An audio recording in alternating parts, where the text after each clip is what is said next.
Hi everyone, this is Germinal Van, founder of the GGV Publishing Podcast. Today we are going to talk about a very important topic. It's about the creation of the national bank and the debate about that national bank. So we know that the creation of a national bank was one of the hottest debates at the dawn of the Republic. It was one of the most important constitutional and economic debates regarding the financial system of the United States. The creation of the national bank was based on two antagonistic visions. The first was that of Alexander Hamilton, who believed that a national bank was necessary to stabilize the American economy and engineer economic growth. And the second vision, which opposed Hamilton's, was Thomas Jefferson, who was also the third president of the United States. And Jefferson believed that the creation of the national bank was unconstitutional and argued that such a bank will not only be too powerful, but it will also engineer wealth inequality. So this debate is important because it actually argues regarding the birth of central banking in the United States. So, in order to understand the intricacies of the national bank, let me start with the vision of Hamilton. Hamilton is the one that was pushing for it, so let's understand what was his rationale behind it. So, it's important to fathom that Alexander Hamilton is, as a matter of fact, the first statesman and intellectual to actually take a deep dive into the relationship between money, credit, and the national debt. So Hamilton believed that a strong national credit was essential for the economic and stability of the United States. He argued that the federal government should assume responsibility for debts incurred by the state during the war, so the Revolutionary War, consolidating them under a single national debt. And according to Hamilton, this would not only demonstrate the government's commitment to its creditors, but also create a sense of national unity and shared responsibility. So Hamilton wrote a document called Report on the Public Credit, which was published in 1790. And in it, Hamilton outlined his plan for addressing the national debt because, to him, creating that national bank would be used as a vehicle for the United States government to pay back its debt that it incurred during the Revolutionary War. So the first point, in fact, he had three major points in the report on the public credit. And the first point was to funding the debt at full value. The second point was the assumption of state debt. And the third point was the creation of a national bank. So let me start now with the funding the debt at full value. So what does it mean? So Hamilton, the first Secretary of the Treasury of the United States, he was a firm believer in the importance of a strong national credit. He argued that funding the national debt at full value, even if it meant paying more than the market price, was essential for establishing trust in the government and encouraging future investors. So Hamilton contended that funding the debt at full value demonstrated a commitment to its creditors, and indeed by paying back debt at full value, the government reassured creditors that it was a reliable borrower and committed to its obligations. So for Hamilton, this instilled confidence in the financial system and encouraged future investments. Moreover, Hamilton stipulated that funding the debt at full value would strengthen national unity. He maintained that by assuming responsibility for state debt, the federal government fosters a sense of shared responsibility and national unity. And lastly, Hamilton reasoned that funding the debt at full value would boost economic growth. He stated that a stable financial environment with a strong national credit Rating attracts investment, which stimulates economic growth and development. So he believed that this would ultimately benefit all Americans. And the rationale of his argument on funding the debt at full value led to the creation of the Funding Act of 1790. And this legislation authorized the federal government to assume responsibility for state debts and issue new bonds to replace existing debt certificates. And these new bonds were offered at par value, meaning investors received the full face value of the debt. Now let's move on to the second major point of the report on public credit. So this is the assumption of state debt. Hamilton proposed that the federal government assume the debt incurred by states to pay for the American Revolution, because all the states fought separately, because at the time the United States was a decentralized system. And beyond the premise that it would foster national unity, Hamilton also argued that assuming state debt would stabilize the economy.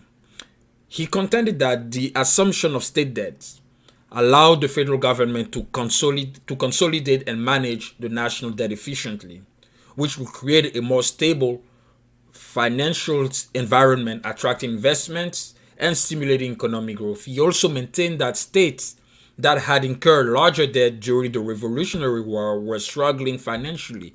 Thus, by assuming these debts, the federal government aimed to create a fairer distribution of the financial burden across the nation. More importantly, what truly matters to Hamilton was to increase the power of the federal government.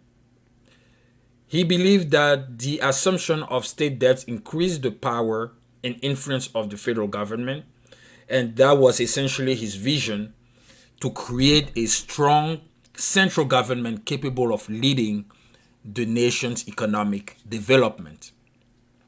That being said, the assumption of state debt was a controversial proposal. States that had managed their finances more prudently were reluctant, of course, to take on the burden of other debts. This led to a political standoff between Hamilton and his allies and those led by Thomas Jefferson and James Madison. The deadlock was ultimately broken through the Compromise of 1790. And in exchange for Hamilton's support for the location of the national capital in the South, Jefferson and Madison agreed to the assumption of state debt. And this compromise marked a significant step in the development of the American political system, especially in the context of bipartisanship. Now we are moving to the third major point of the report on public credit, which is the creation of the national bank.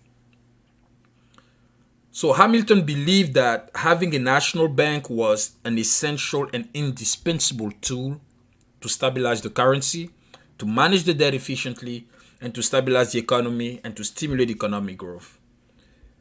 He believed that the bank would issue a stable national currency, replacing the unreliable and diverse state currencies in circulation. This, according to Hamilton, would make it easier for businesses to conduct transactions and promote economic growth.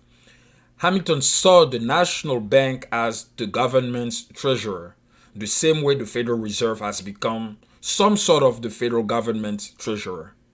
He contended that the bank would serve as the fiscal agent of the government, facilitating the collection of taxes and managing the national debt. This would improve the government's financial standings and reduce borrowing costs.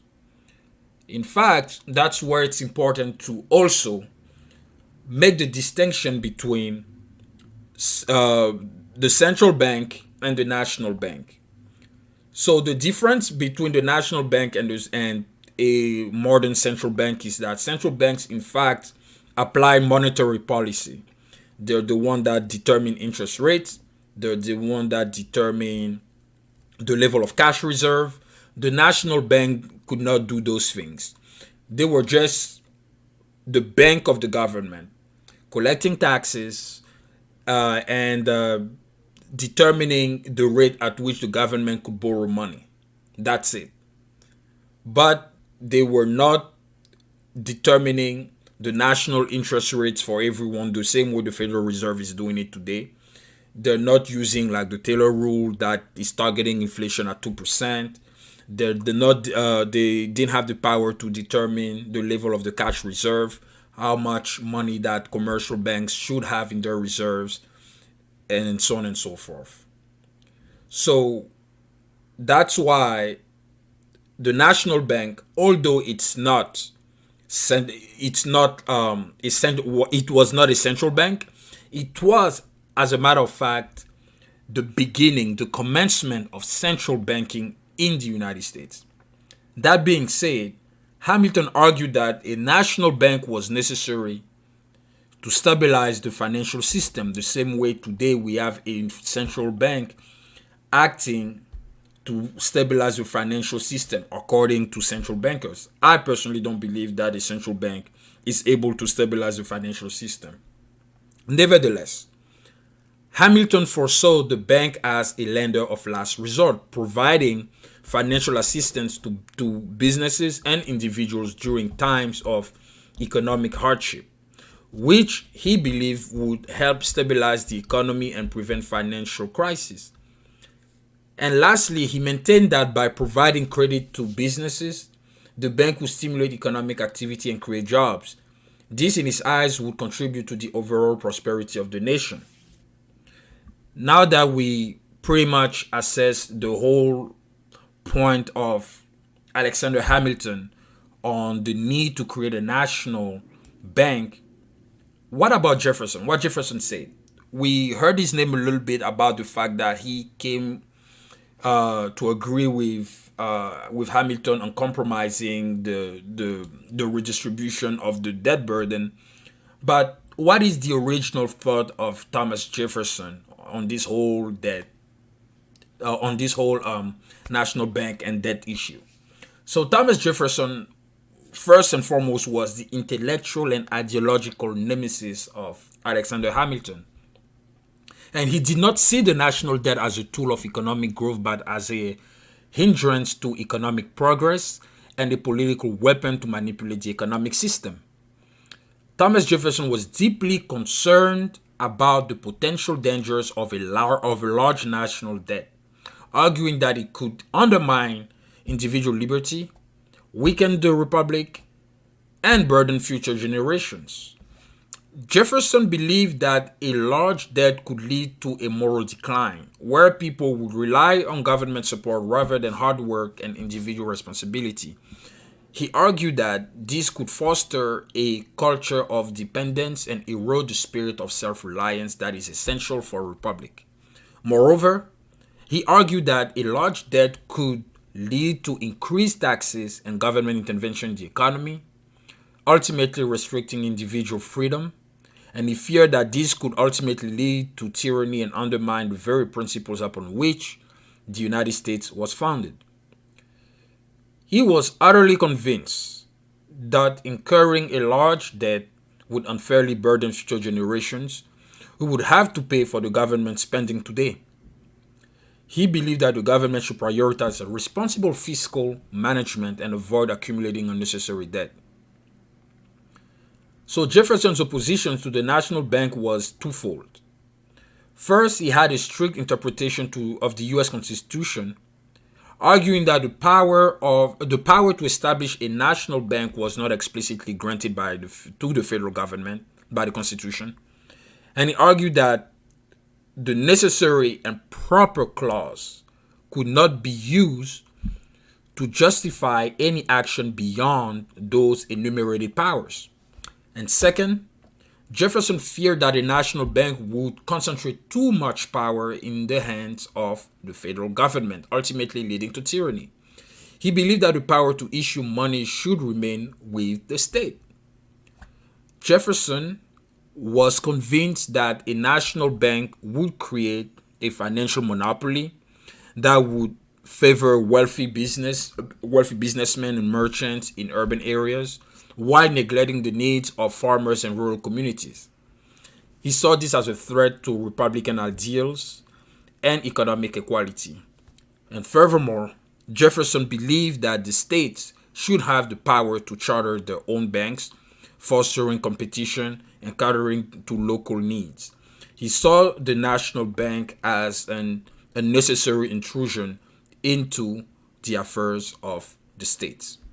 Now that we have assessed the vision of these two great intellectuals, let's see how the first national bank, the one that Hamilton created, engineered wealth inequality.